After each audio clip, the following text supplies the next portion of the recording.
I had a follower reach out to me and specifically asked me to cover this, so here it goes. 8 men have come forward between November 2021 and February 2024 saying that they were drugged, kidnapped, and then robbed. Just so that we're clear, this is not something that women only have to worry about. The men would get drugged, and when they went unconscious, they would wake up several hours later 3 miles away from wherever they originally were. The perpetrators would use their phone and get into their bank accounts, and they would transfer all the money that they had in that bank account. Of these 8 men, 4 of them reported that it happened at 5 Paces Inn. The others reported that it happened at 3 separate bars nearby. I don't know anything about this case, so I'm just guessing.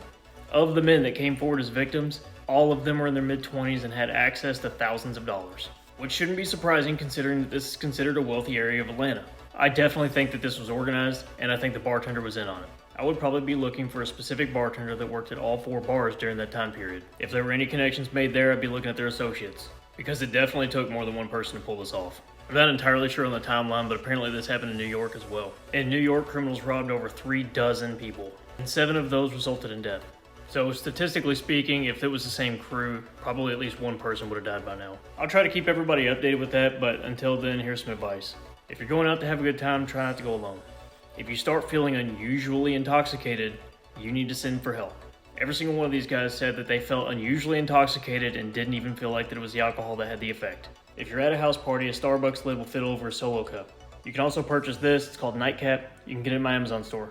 Store it as a scrunchie or a wristband, and it fits nice and snug over a 32-ounce tumbler. Link to my Amazon store is in my bio.